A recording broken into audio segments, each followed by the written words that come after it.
अस्सलामुअलैकुम दोस्तों। वैसे तो कनाडा को दुनिया की one of the coldest country में शामिल किया जाता है। यहाँ का ऑलमोस्ट टेम्परेचर हमें -20 से -30 डिग्री तक देखने को मिलता है।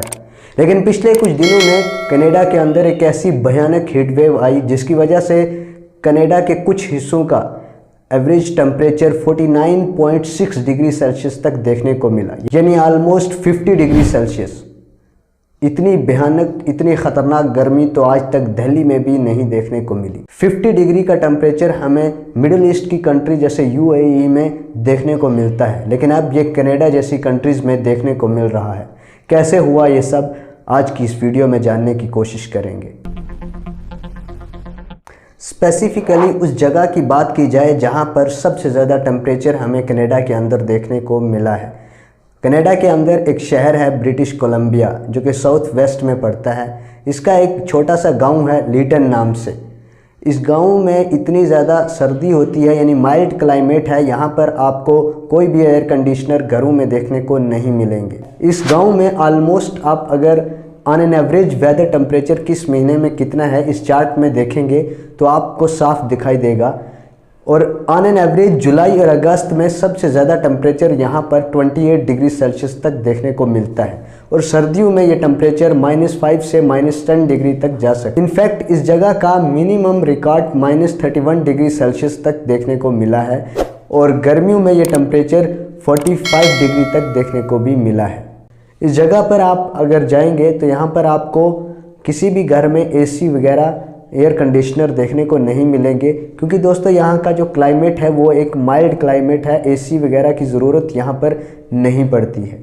लेकिन जब ये हीट वेव आई, ये गर्मी आई, तो लोगों ने अपनी रातें पब्लिक प्लेस में जाकर, जहाँ पर एयर कंडीशनर अवेलेबल थे, वहाँ पर जाकर गुजारी। कुछ लोगों को यहाँ तक देखा कि उन्होंने पूरी की पूरी रात अपनी गाड़ियों में एसी ऑन करके अपनी रातें बिताई। सिर्फ इतना ही नहीं कि लोगों ने अपनी रातें गाड़ियों में या फिर पब्लिक प्लेस पे जाकर बिताई। ये कुछ ही देर की बात थी कि नज़दीक वाले जंगल में एक वाइल्ड फायर हो गई, जिसकी वजह से ऑलमोस्ट 90% ये गांव जल कर राख हो गया, जिसमें 250 से ज़्यादा लोगों की मौत हो गई।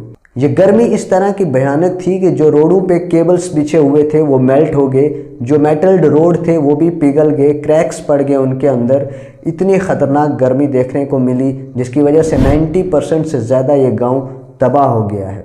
एक्सपर्ट्स का मानना है कि ये सब ग्लोबल वार्मिंग, क्लाइमेट चेंजेस की वजह से हुआ है, लेकिन टेक्निकली बात की जाए तो ये एक हीट डोम के कारण हुआ है। अब ये हीट डोम क्या है दोस्तों, आइए जानते हैं।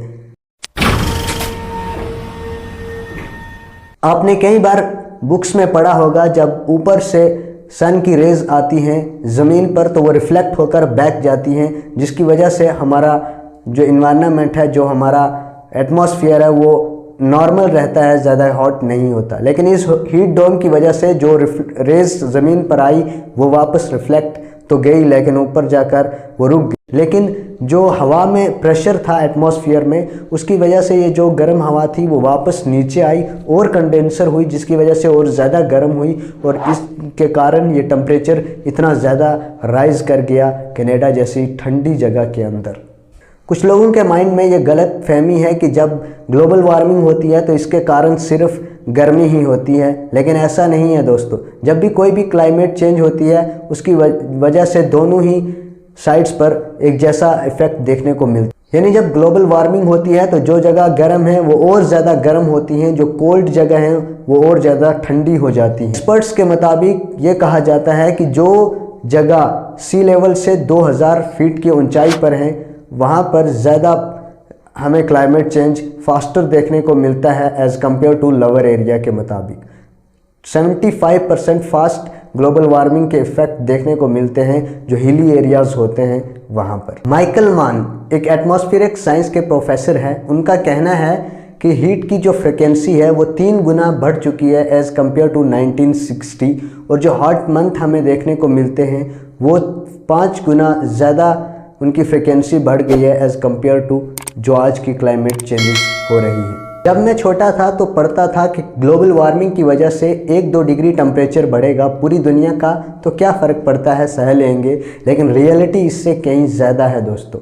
ये 1-2 डिग्री टेम्परेचर बढ़ने की वजह से दुनिया के अंदर इतनी ज़्यादा गर्मी या इतनी ज़्यादा सर्दी हो सकती है कि एक नॉर्मल ह्यूमन बीइंग उसे एक्सेप्ट नहीं कर पाएगा, उसे सह नहीं पाएगा। कुछ लोगों के अंदर ये गलत फहमी है कि वो 50-55 तक का टेम्परेचर भी बर्दाश्त कर सकते हैं, लेकिन ऐसा नहीं है दोस्तों। टेक्निकली बात की जाए तो एक नॉर्मल ह्यूमन बीइंग चाहे वो कितना भी हेल्दी क्यों ना हो, उसके लिए 35 डिग्री टेम्परेचर से ज़्यादा का टेम्परेचर हार्मफुल है। क्लाइमेट चेंज आज के दौर पर इस तरह बड़ी प्रॉब्लम बन चुकी है कि इससे डील करना, टैकल करना अब हमारे बस में नहीं है। सॉल्यूशन की जब बात आती है तो आपने कई बार बुक्स में पढ़ा होगा कि जब आप घर में हैं, ज़रूरत नहीं है तो लाइट्स को ऑफ कर दें, या फिर गाड़ियों की जगह साइकिल का इस्तेमाल करें, प्लांटेशन करें पेड़ पौधों की। लेकिन ये सारी इन्फॉर्मेशन, ये करना सही तो है, लेकिन ये सारी इन्फॉर्मेशन दोस्तों आउटडेटेड हो चुकी है, क्योंकि आज क्लाइमेट पर इस तरह का बुरा असर ह्यूमैनिटी ने डाल दिया है कि अब इन छोटी छोटी चीज़ों से कुछ नहीं हो सकता। क्लाइमेट को कंट्रोल करने के लिए हमें ज़रूरत है कि हमारी गवर्नमेंट इस वक्त सबसे ज़्यादा अहम रोल प्ले करे। गवर्नमेंट को कुछ ऐसी पॉलिसीज़ बनानी चाहिए जिनकी वजह से क्लाइमेट पर काफ़ी ज़्यादा असर हो सकता है दोस्तों आने वाले टाइम में। किस तरह की पॉलिसीज़ लानी चाहिए दोस्तों आज गवर्नमेंट को कि इस इन्वायरमेंट की प्रॉब्लम से हम टैकल कर सकें, इससे डील कर सकें। सारी दुनिया की जो गवर्नमेंट्स हैं उन्हें ज़्यादा से ज़्यादा फोकस करना चाहिए इलेक्ट्रिक कार्स पर। जो पेट्रोलियम कार हैं, डीजल कार हैं, उन्हें बंद कर देना चाहिए और ज़्यादा से ज़्यादा जितना जल्दी हो सके इलेक्ट्रिक कार को मार्केट में अवेलेबल किया जाना चाहिए। फॉसिल फ्यूल पे जो सब्सिडी है उनको हटाया जाना चाहिए, और जो भी कार्बन एमिशंस प्रोड्यूस करने वाली इंडस्ट्रीज़ हैं उन्हें यहाँ पर टैक्स पे करना होगा। जैसे कि जो कोल है वो सबसे ज़्यादा हार्मफुल है, सबसे ज़्यादा पोल्यूटिंग है, तो इस पे सबसे ज़्यादा जो है टैक्स लगाना चाहिए। उसके बाद पेट्रोलियम जैसे प्रोडक्ट जो थोड़े कम पोल्यूटेड हैं उन पे कम टैक्स लगना चाहिए, और इसके बाद वो जो नॉन रिन्यूएबल रिसोर्सेज हैं उन पर बिल्कुल भी टैक्स नहीं होना चाहिए, क्योंकि वो कार्बन एमिशन प्रोड्यूस नहीं करते हैं। एग्जैक्टली ये टैक्स किस पर लगना चाहिए दोस्तों? एक्सपर्ट्स का मानना है जो इस टैक्स को प्रमोट करते हैं, उनका कहना है कि टैक्स उन कंपनीज़ पे लगाना चाहिए जो कोल को एक्सट्रैक्ट करती हैं ज़मीन से, या वो कंट्रीज़ जो इसका आगे इसको एक्सपोर्ट करती हैं, इन पर यह टैक्स लगना चाहिए। एक आम जनता पे इसका कोई भी इफ़ेक्ट देखने को नहीं मिल सकता दोस्तों, क्योंकि जो लोड है वो पूरा कंपनीज़ यहाँ पर उठा रही हैं। अगर ऐसा किया जाता है दोस्तों तो जो इंडस्ट्रीज़ कार्बन एमिशन प्रोड्यूस करती हैं उन्हें लगेगा कि ये अब हमारे लिए कॉस्टली है, बहुत ज़्यादा इस पे टैक्स पे करना पड़ेगा।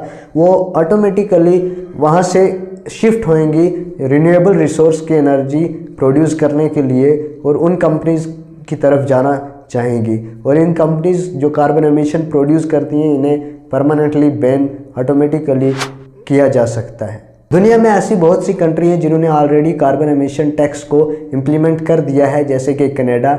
वहाँ पर 1 टन के ऊपर 20 करोड़ का टैक्स लगाया जाता है। उम्मीद करता हूँ कि आने वाले समय में इंडिया जैसी कंट्रीज़ भी ऐसी पॉलिसीज़ को इम्प्लीमेंट करेंगी इन्वायरमेंट से बचने के लिए। मैं उम्मीद करता हूँ ये वीडियो आज आपके लिए इन्फॉर्मेटिव रहा होगा। इसे अपने फैमिली फ्रेंड्स में शेयर करें। चैनल को सब्सक्राइब करके बेल आइकन को भी ज़रूर दबाएं। मिलते हैं अगली वीडियो में, तब तक के लिए खुदा हाफिज़।